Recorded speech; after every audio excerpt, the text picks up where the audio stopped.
Lalu selanjutnya di sini ada rekomendasi juga untuk komputer editing ya. Kalau tadi kita sudah coba bahas, saya coba paparkan gitu ya. Spesifikasi modal untuk laptop editing. Nah, kalau sekarang ini adalah komputer editing, di mana spesifikasinya itu sedikit lebih tinggi daripada laptop ya, karena memang komputer editing itu bisa up-nya sangat tinggi ya. Ini masuk ke dalam kategori high end ya, ataupun kualitas bagus ya. Untuk prosesornya di sini saya gunakan itu adalah Intel Core i9 ya, i9. Untuk RAM-nya saya up lagi itu sekitar 32 GB.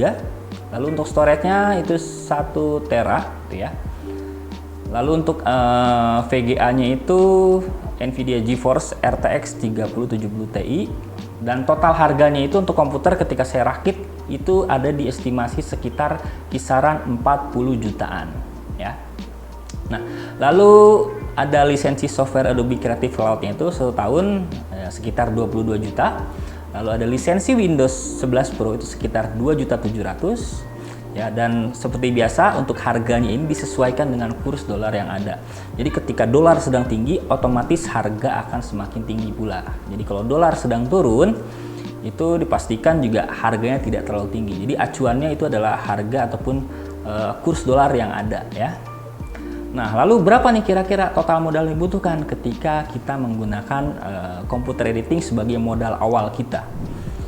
Oke, untuk pertama PC editing itu estimasinya sekitar 40 juta. Ditambah software Adobe lisensi 1 tahun sebesar 22 juta. Lalu nextnya itu ada lisensi Windows itu sekitar 2.700.000 rupiah. Di total itu sekitar 64.700.000 rupiah. Nah, itu adalah kisaran modal yang dibutuhkan ketika kita ingin memulai usaha ataupun jasa sebagai freelance editor ya. Jadi kalau kita pakai PC sekian sekitar 64.700.000, kalau kita pakai laptop itu sekian. Nah, tinggal teman-teman mempertimbangkan kira-kira mana yang paling pas ataupun cocok untuk saya. Lalu selanjutnya di sini ketika kita tadi sudah menyiapkan modal untuk spesifikasi alat editing yang ingin kita beli ya beserta softwarenya. Nah, kita juga membutuhkan nih beberapa alat penunjang editing, karena editing itu bukan hanya sekedar PC saja sama monitor serta mouse dan keyboard ya. Nah, kita butuh beberapa alat ya penunjang gitu ya. Saya coba sertakan juga nanti gambarnya untuk teman-teman di sini. Nah, yang pertama ini ada speaker flat ya. Speaker flat itu adalah speaker yang memang umumnya digunakan untuk proses editing audio dan video. Jadi bukan speaker yang memang misalnya speaker 100 ribuan atau 50 ribuan gitu ya, karena kualitasnya nanti akan mempengaruhi hasil editing. Atau speaker yang memang 2.1 gitu ya, ada bassnya gitu ya, ada speaker kecilnya 2. Nah, itu tidak cocok untuk editing. Yang kita gunakan di sini adalah speaker flat ya. Speaker benar-benar yang memang hanya 2 buah itu untuk kebutuhan editing audio maupun editing video ya.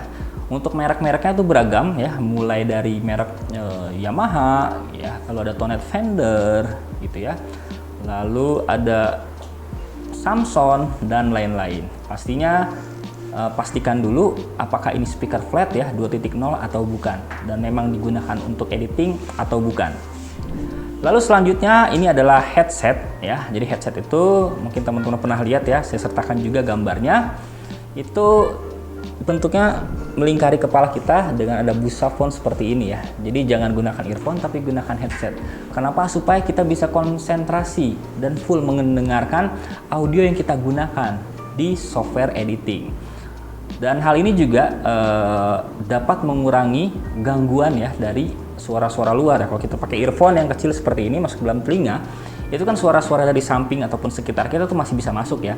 Tapi ketika kita menggunakan headphone, itu pasti suara-suara dari luar tuh akan berkurang gitu ya. Noise-nya akan berkurang. Bahkan untuk beberapa jenis headphone tertentu, itu konsepnya adalah isolate ya, ataupun isolated. Jadi suara dari luar itu tidak akan terdengar dari kita ya, terdengar oleh kita gitu ya. Jadi sangat pas sekali untuk digunakan sebagai alat penunjang editing. Lalu yang ketiga di sini ada card reader. Nah, card reader ini fungsinya adalah untuk sebagai penunjang distribusi dari media penyimpanan yang digunakan oleh kamera. Jadi kan kadangkala misalnya teman kita ataupun kameramen kita gitu ya, mereka produksi pakai kamera digital.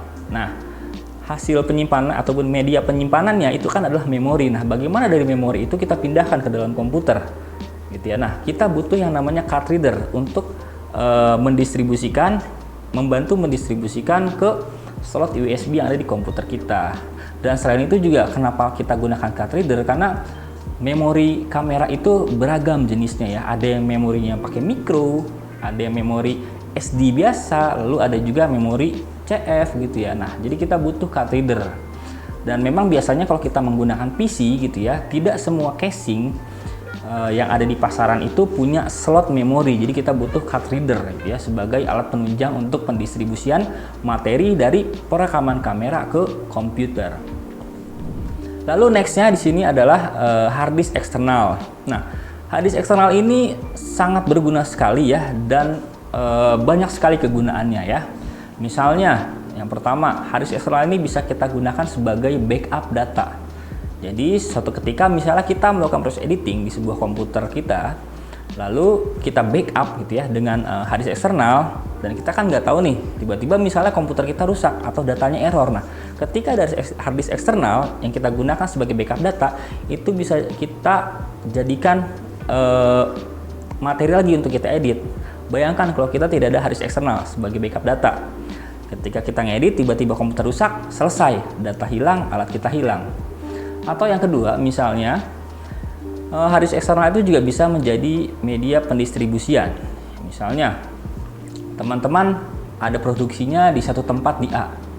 Teman-teman ke sana gitu ya. Nah, teman-teman ternyata datanya cukup banyak. Nah, kita bisa simpan dulu di hard disk eksternal, lalu hard disk eksternal tersebut kita bawa ke rumah, baru kita copy ataupun duplikasi di komputer kita ya.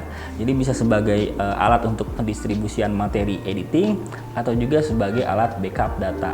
Namun yang paling penting menurut saya di sini adalah sebagai alat backup data. Pastiin teman-teman sebelum melakukan proses editing itu backup dulu datanya di hard disk eksternal. Karena yang namanya barang elektronik itu kita tidak tahu, takutnya rusak atau ada data error ya. Lalu yang selanjutnya nomor 5 ini adalah monitor preview minimal 21 in. Monitor preview itu berbeda dengan monitor kerja. Mungkin teman-teman pernah lihat di sini ya. Saya coba sertakan gambarnya di sini. Pernah melihat orang editing itu yang pakai 2 monitor atau lebih. Nah, itu punya fungsi, bukan untuk gaya-gayaan. Nah, biasanya ketika kita menggunakan beberapa monitor itu memiliki perannya masing-masing. Misalnya monitor 1 di sebelah sini. Ini fungsinya itu sebagai timeline. Jadi kita melihat timeline kita untuk melakukan pekerjaan. Nah, satu lagi itu untuk previewnya, untuk melihat hasil dari pekerjaan. Ya.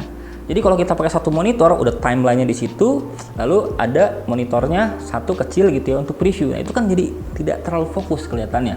Nah, kita butuh satu lagi untuk full melihat preview. Jadi kita bisa tahu bagaimana editingnya, bagaimana warnanya, sudah sesuai atau belum. Bahkan kalau kita bisa lebih dari 21 in, itu akan lebih bagus. Kita bisa lebih detail lagi melihat apa saja kekurangan dan kelebihan yang ada dalam proyek yang kita kerjakan.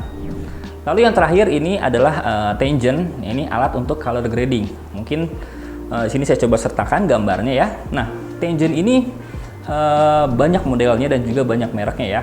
Nah, biasanya alat ini digunakan untuk color grading ya, atau untuk melakukan peningkatan warna pada video yang kita edit. Nah, biasanya itu bentuknya tuh ada bola-bola ya. Ada bola, ada 3 ataupun lebih. Nah, alat itu memudahkan kita untuk melakukan color grading pada saat proses editing. Karena kan kita agak sulit juga kalau kita hanya menggunakan mouse ya. Kita klik, tarik, drag. Nah, itu sulit sekali. Tapi ketika kita menggunakan Tangent ini akan memudahkan kita gitu. Seperti halnya kita mengoperasikan sebuah alat yang memang dikhususkan.